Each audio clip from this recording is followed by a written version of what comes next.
Navi Mumbai network.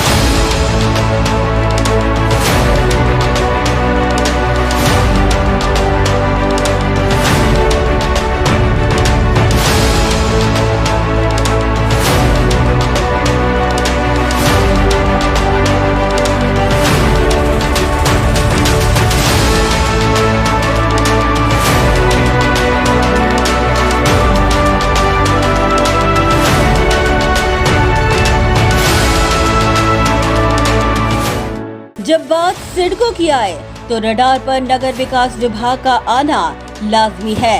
CIDCO से जुड़े कई प्रश्न, कई शिकायतों और नवी मुंबई के हक का भूखंड बेचने वाले सिडको अधिकारियों से जवाब मांगने ऐरोली के विधायक गणेश नाइक, पूर्व विधायक संदीप नाइक अपने तमाम कोर टीम सदस्यों के साथ सिडको व्यवस्थापकीय संचालक डॉक्टर संजय मुखर्जी से मुलाकात करने सिडको भवन पहुँचे। गणेश नाइक ने नगर विकास मंत्रालय के कार्यभार पर सवाल उठाते हुए उनके इशारे पर काम कर रहे सिडको अधिकारियों पर ही अपनी भड़ास निकाली। गणेश नाइक ने सानपाड़ा रेलवे स्टेशन के सम्मुख आ रहे प्रधानमंत्री आवास योजना को लेकर राज्य नगर विकास मंत्रालय को रडार पर लेते हुए कहा कि वे आज अपनी खुद की छवि को धूमिल करने का काम कर रहे हैं। गणेश नाइक ने टॉन्ट कसते हुए कहा कि जिस अधिकारी के दिमाग में प्रधानमंत्री आवास योजना और ट्रक टर्मिनल हटाने का दिमाग आया, उनका सत्कार वे जरूर करेंगे। दो तीन चीज ऐसी हुई कि नगर विकास डिपार्टमेंट का जो कोई इमेज था वो गटर में डालने जैसा किया, गटर में डालने जैसा कि जैसे सानपाड़ा रेलवे स्टेशन के बाजू में पंतप्रधान आवास योजना का निर्माण करने का माननीय पंतप्रधान नरेंद्र मोदी साहब ने लोगों को मकान दो बोला है, लेकिन जो है उनको अड़चन करके, उनको परेशान करके दो, ऐसा नरेंद्र मोदी साहब ने कहा नहीं है। इसलिए मेरा कहना है कि वो जो गलत काम हुआ, मैंने एमडी साहब को बोला कि कौन से नगर विकास मंत्रालय के नियमों के साथ ये काम चल रहा है। उन्होंने बोले नहीं, हम लोग वहाँ पे विकास करना है तो वहाँ पे रास्ते यानी चौड़े होने की ज़रूरत है। और जैसे मैंने बोला कि न्यूयॉर्क में जैसा टाइम स्क्वायर में जैसा पूरा टोटली क्लस्टर बनेगा तब ये बात हो सकती है, लेकिन क्लस्टर बनने के लिए सब में क्षमता तो होनी चाहिए, विचारधारा भी इतनी मजबूत होनी चाहिए, लोगों के प्रति सपना भी होना चाहिए। शॉर्टकट से काम करने वालों को कभी कामयाबी मिलती है, लेकिन वो हमेशा की नहीं रहती। जैसे कि मैंने बोला ट्रक टर्मिनल था एपीएमसी के बाजू में, उसको निकाल के बाजू में फेंका गया, कितने लोगों को मकान मिले। लेकिन जो नगर विकास का जो आत्मा था, इम्पैक्ट असेसमेंट रिपोर्ट के मुद्दे पर विकास होना चाहिए। यहाँ पे इम्पैक्ट असेसमेंट रिपोर्ट क्या होता है ये भी कई लोगों को पता नहीं, मुझे डाउट है। मैंने मुखर्जी साहब को बोला कि वो आदमी का सत्कार मैं करना चाहूँगा कि जिसमें ट्रक टर्मिनल को हटाया, सानपाड़ा के रेलवे स्टेशन के बाजू में मकान बनाने की योजना की, ऐसा वो आदमी जो सही वक्त पे उसका सत्कार करने की मैं इच्छा करूँगा। गणेश नाइक ने नगर विकास विभाग के साथ सिडको पर एक तीर से दो निशाना करते हुए कहा कि किसी के आदेश को आंख बंद कर मानने का काम सिडको करना अब बंद करे।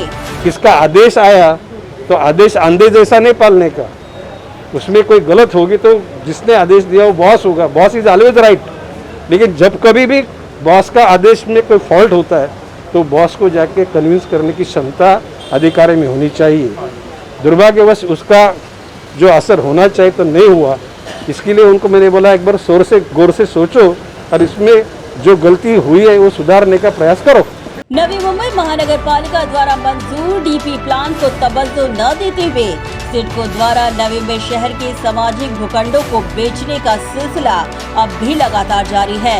इसी मुद्दे पर गणेश नाइक ने सिडको व्यवस्थापकीय संचालक डॉक्टर संजय मुखर्जी को अल्टीमेटम देते हुए कहा कि उनकी पार्टी के कार्यकर्ता निशांत भगत ने इस मुद्दे को लेकर कोर्ट का दरवाजा खटखटाया है और अगर फैसला पक्ष में नहीं रहा तो जनता के हित में हजारों नागरिकों के साथ सिडको के खिलाफ वे मोर्चा निकालेंगे। जो डीपी प्लान महापालिका ने मंजूर किया था वो प्लान न कंसिडर करते हुए सिडको ने भूखंड बेचने का जो शुरू सिलसिला किया उस पर आपने निशांत भगत हाईकोर्ट में गए हुए हैं, अभी उसका निकाल आने वाला है। यदि उसमें से कोई फेवरेबल नहीं आया तो मैंने एमडी महोदय से मैंने कहा है कि तोड़फोड़ करने के लिए नहीं, लेकिन लोगों के भावना को उजागर करने के लिए हम लोग लाखों का, मैं तो वादा नहीं करता, लेकिन हजारों का मोर्चा मैं निकालूंगा और मोर्चा के साथ में आने वाला हूँ। गणेश नायक ने कहा कि झोपड़पट्टी, गांव, शहर सभी क्षेत्रों में अनधिकृत बांधकाम हुआ है, मगर ये बांधकाम बनने के पहले इसे सिडको तोड़े और अगर ये बांधकाम बनने के बाद सिडको निर्माण कार्य तोड़ने आई तो वह होने नहीं देंगे।